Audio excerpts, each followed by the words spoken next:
თავი მე-19. მოვიდა ორი ანგელოზი სოდომში საღამო ხანს, როცა სოდომის კარიბჭესთან იჯდა ლოტი. დაინახა ისინი ლოტმა. წამოუდგა მისაგებებლად და მდაბლად აყვანისცა. უთხრა: აქეთ მობრძანდით, ჩემო ბატონებო, შემოუხვეთ თქვენი მორჩილის სახლში. ფეხს დაიბანთ, ღამეს გაათევთ. დილით კი ადრე ადგებით და თქვენს გზაზე წახვალთ. უთხრეს: არა, ქუჩაში გავათევთ ღამეს. არ მოეშვა ლოტი და მათაც შეუხვეს მის სახლში. გაუმზადა სასმელი ლოტმა და უცხო ხმიადები და ჭამეს. ვიდრე დასაძინებლად დაწვებოდნენ, გარს შემოადგნენ სახლს ქალაქის მკვიდრნი, სოდომელი კაცები, ჭაბუკი თუ მოხუცი. მთელი ხალხი მოადგა ყოველის მხრიდან. დაუძახეს ლოტს და უთხრეს: სად არიან ის კაცები წუხელ რომ გესტუმრნენ? გამოიყვანე ჩვენთან, უნდა შევიცნოთ. გამოვიდა მათთან ლოტი კარის ზღურბლზე და გამოიხურა კარი. უთხრა: ნუ იზამთ ბოროტებას, ძმებო. აჰა, ორი ქალიშვილი მყავს, რომელთაც მამაკაცი არ იციან. მათ გამოგიყვანთ და უყავით რაც გენებოდ. ოღონდ ამ კაცებს არაფერი ავნოთ, რადგან ჩემს ჭერქვეშ არიან შემოსულნი. უთხრეს: მოშორდი აქედან. კვლავ უთხრეს: მარტო ხელა კაცი, დგმურად მოსულ ხარ აქ და უკვე სამართალსში? ახლა მათზე უარეს საქმეს დაგმართებთ. არ მოეშვნენ ამ კაცს ლოტს და მიეჭრნენ კარის შესამტვრევად. გამოიწოდეს ხელი სტუმარმა კაცებმა, შინ შეეყვანეს ლოტი და ჩაკეტეს კარი. იმ კაცებს კი სახლის შესასვლელთან რომ იდგნენ, ციბრმავე მოჰგვარეს დიდიან პატარიანა და მათ ქანცი გაუწყლათ შესასვლელის ძებნაში. უთხრეს იმ კაცებმა ლოტს: კიდევ ვინა გყავს აქ? სიძე, ვაჟები და ქალიშვილები. ყველა, ვინც კი შენიანია ამ ქალაქში, გაიყვანი ამ ადგილიდან, რადგან უნდა გავანადგუროთ ეს ადგილი, რაკი დიდია მათზე სამდურავი უფლის წინაშე და მოგვავლინა უფალმა მის გასანადგურებლად. გავიდა ლოტი და ელაპარაკა თავის სასიძოებს, რომელთაც მისი ქალიშვილები უნდა ეთხოვათ და უთხრა: ადეთით და გადით ამ ადგილიდან, რადგან ქალაქის განადგურებას აპირებს უფალი. სასიძოებს ეგონად ხუმრობსო ლოტი. განთიადისას ანგელოზებმა დააჩქარეს ლოტი და უთხრეს: ადექი, მოკიდე ხელი შენს ცოლს და ორასულს. აქ რომ არიან, რათა შენც არ დაიღუპო.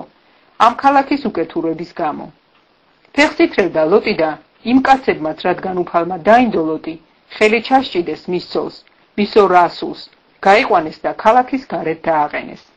როცა ყველანი გარს გაიყვანეს, უთხრა ერთმა: თუ გინდა ცოცხალი გადარჩე, უკან არ მოიხედო, არც სადმე გაჩერდი ამ ხარეში, მთა შეეფარე, თორემ დაიღუპები. უთხრა ლოტმა: არა უფალო, აჰა, მადლი მიპოვნია შენს მორჩილს შენს თვალში. დიდია შენი წყალობა ჩემდამი რომ მოიღე და გადამარჩინე. მაგრამ მთას ვერ შევეფარები, ვაი თუ უბედურებას გადავაწყდე და დავიღუპო. აგერ ეს ქალაქი უფრო ახლოსაა გასაქცევად. პატარაც არის, იქ შევაფარებ თავს. პატარა ქალაქია, გადავრჩები. უთხრა: კეთილი, შეგისრულებ ამ სათხოვარსაც. არ დავამხობ ამ ქალაქს შენ რომ ახსენე. აბა იჩქარე, შეაფარე იქ თავი, რადგან შენს იქ მისვლამდე ამ საქმეს ვერ აღვასრულებ. ამიტომ ეწოდა ამ ქალაქს სახელად ცოღარი. მზია მოვიდა ქვეყანაზე და ლოტიც მივიდა ცოღარს. აწვიმა უფალმა ციდან სოდომს და გომორს გოგვირდი და ცეცხლი უფლისაგან. დაამხო ეს ქალაქები და მთელი მხარე. ამ ქალაქების მთელი მოსახლეობა და დედამიწის აღმონაცენი. უკან მოიხედა ლოტის ცოლმა და იქცა იგი მარილის სვეტად. წავიდა აბრაამი დილა ადრიანად იმ ადგილისკენ და დადგა იქ უფლის წინაშე. გახედა სოდომსა და გომორს და აჰა ხედავს, ყვამლიალთის მიწას, როგორც საკირედან ავარდნილი ბოლი. როცა ამხობდა ღმერთი იმ ხარის ქალაქებს, გაიხსენა ღმერთმა აბრაამი და გაარიდა ლოტი ნგრევას, როცა ანგრევდა იმ ქალაქებს, სადაც ცხოვრობდა ლოტი. აიყარა ლოტი ცოღარიდან და მთაში დასახლდა თავის ორ ქალიშვილთან ერთად, რადგან ცოღარში ცხოვრების ეშინოდა. ერთ გამოქვაბულში დასახლდა თავის ორ ქალიშვილთან ერთად.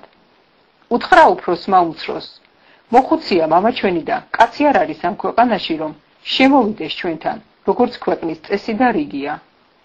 მოდი დავალევინოთ ღვინო მამა ჩვენს და მივუწვეთ, შთამომავლობა აღუდგინოთ მამა ჩვენს. შეასვეს ღვინო მამას იმ ღამით.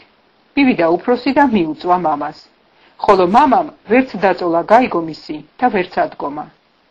მეორე დღეს უფროსი ეუბნება უმცროს: აჰა, ვიწექი წუხელ მამა ჩემთან. შევასვათ ღვინო ამაღამაც, მიდი და მიუწექი.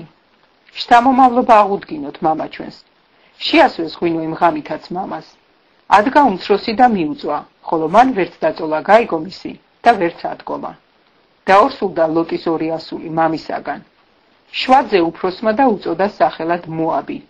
იგი არის მოაბელთა მამა დღევანდლამდე.